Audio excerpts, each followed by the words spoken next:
requirements, and we have, under the program of requirement column, have identified what sections of that are applicable to tonight's phase submission, and if it's not applicable, we've identified that as well.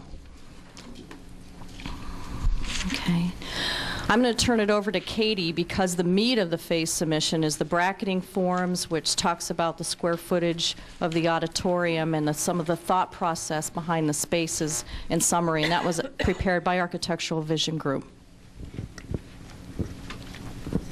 Okay, and you have the bracketing form in front of you along with a list of specifications for the project that follow that.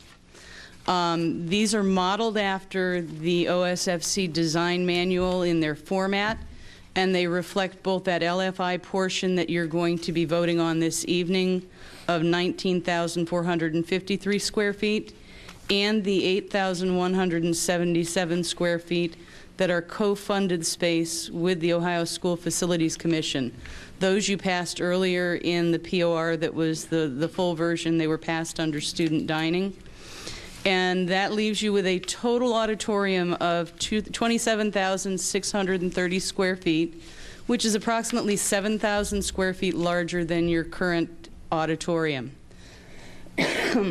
Just to give you sort of a summary view of that list of specifications, when you look at that, that actually details each one of the areas on the bracketing form, and it goes through in a little bit more detail the utilities, the technology, the equipment that goes into each of the areas. The space that's being designed as your auditorium is being designed to provide area for your student productions, for performances, visiting performances, and community use. The seating capacity of the auditorium will be 800, and that is exclusive of handicapped seating areas where there are areas for wheelchair accessibility. The auditorium will be located on the campus in an area that is near public parking and in an area that will allow the public to be able to have access to that auditorium and the facility during the school day when it's not being used by students for student educational purposes. Possible adjacencies that we've discussed with the high school administration and with the district are to locate your music and your art areas back there, your drama teacher, potentially your phys ed services back in that area, because they all benefit from access to the stage. During design and construction, we'll be looking at your sound, your control systems, acoustics, stage sets, your lighting, your temperature control, and all of these are priority considerations in making this a quality facility for your district. The stage area is also going to feature a front apron area in front of the main curtain with direct access down into the seating area of the auditorium, and that's really to facilitate awards ceremonies and things where you're calling students up out of the audience and make that very accessible. In addition, you'll have a 10-foot by 12-foot projection screen as a part of the program, and you've got the projection booth located at the rear of the auditorium. The stage in the auditorium will have two-way intercom communication with the main office in the building, safety and security being addressed with that, and the capability to have network computer drops within both the backstage and the main auditorium area. There's been a lot of space designed into the program for storage. Your main storage areas for your drama, your stage sets, and things like that are a part of that OSFC program. You'll also have piano storage, band and orchestra area in front of the stage, and a small office for your drama department so that they have an office in proximity to the auditorium. Makeup and dressing rooms are included in that backstage area, also again as a part of that OSFC portion of your project. And your theatrical control room, which will provide your lighting, your sound control, your movie and projection capabilities, and direct communication with backstage. Those are areas that we're going to be working directly with the district, with your drama people, to ensure that you'll have a state-of-the-art technology in that area, but that it's also going to be student and community group friendly so that they're able to operate those systems and do that work without needing to hire additional professional assistants to use your sound booth.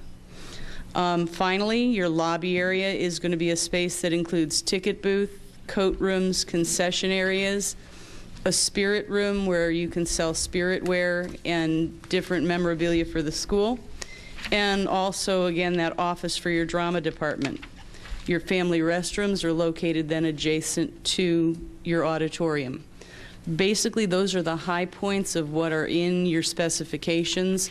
They go into much more detail in terms of the types of equipment and the types of utilities and things that go into those areas.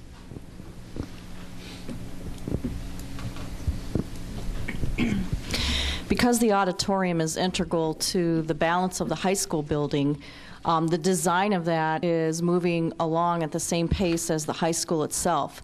As well as you can see up on the screen, the timeline for construction for the auditorium will also mirror the construction of the high school. So when we perform an early site package in the spring of 2008, that's going to be for, a good portion of the high school building as well as the auditorium. And when building construction starts in late 2008, that will also include the auditorium, and it will also be completed in 2011 with the rest of the project. The overall budget, which is our line item for this locally funded initiative, is $4.5 million. We've included a breakdown in your package showing what portion of that is the actual building construction cost and what portion of that $4.5 million would be considered for the soft construction cost for the project. But overall, the project budget for that line item, $4.5 million. And once again, the combination of the auditorium is an LFI and some co-funded space for the overall auditorium plan. And now, Scott, we've got a lot to do over the next couple months, and he's going to go through that for you. Thank you, Terry. As a look ahead through November and December of this year, the laser survey work will continue with True Design Services, as Terry had mentioned. We will complete the geothermal conductivity test borings. As Terry had mentioned, that testing will take place this Saturday for the initial drilling. Then there'll be a testing period to test the conductivity of the soil to allow AVG and their engineers to design the geothermal system. We'll continue the environmental reports on the purchased properties, and that's the residential houses for abatement and demolition. Once those reports are complete, we'll advertise phases 2 and phase 3 of the abatement bid packages for those properties. We will start the abatement of the block of the 18 homes, which will be bid out on Friday. So that'll start here shortly. Right after that abatement is done, right on the heels, we will begin the demolition of those properties with J.L. Reichert already on board and ready to take those down.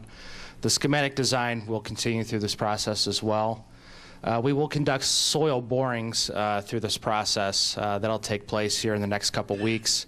That'll assist AVG in the design and their engineers in the design of the foundation system, so we know what we're getting into with the soils currently on site.